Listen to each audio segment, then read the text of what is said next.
வணக்கம்.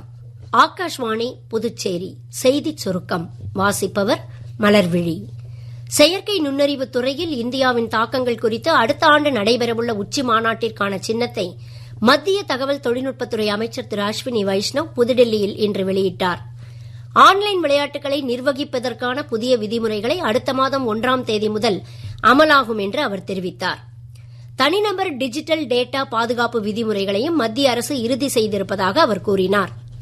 புதுச்சேரியில் மகளிர் மற்றும் குழந்தைகள் மேம்பாட்டுத்துறை சார்பில் இன்று மாலை நடைபெற்ற விழாவில் துணைநிலை ஆளுநர் திரு கைலாஷ்நாதன் சிறப்பு விருந்தினராக கலந்து கொண்டு புதிய பயனாளிகளுக்கு முதியோர் ஓய்வூதியம் மற்றும் இதர நலத்திட்ட உதவிகளை வழங்கினார்.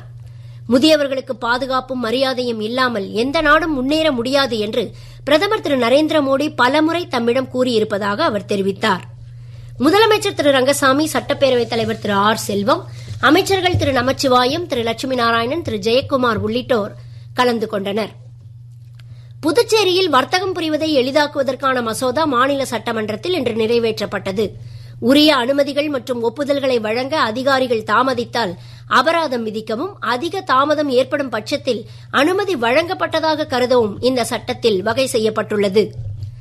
ஆசிய கோப்பைக்கான 20 ஓவர் கிரிக்கெட் போட்டித் தொடரில் ஆப்கானிஸ்தான் இலங்கை அணிகளுக்கிடையே இன்று அபுதாபியில் நடைபெறும் பி பிரிவு போட்டியில் முதலில் ஆடும் ஆப்கானிஸ்தான் அணி சற்று முன்வரை 10.3 ஓவர்களில் 4 விக்கெட் இழப்பிற்கு 64 ரன் எடுத்திருந்தது.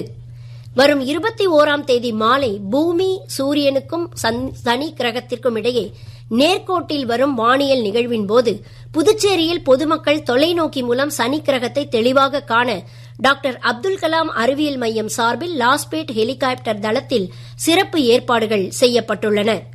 இத்துடன் இந்த செய்திச் சுருக்கம் நிறைவு பெறுகிறது.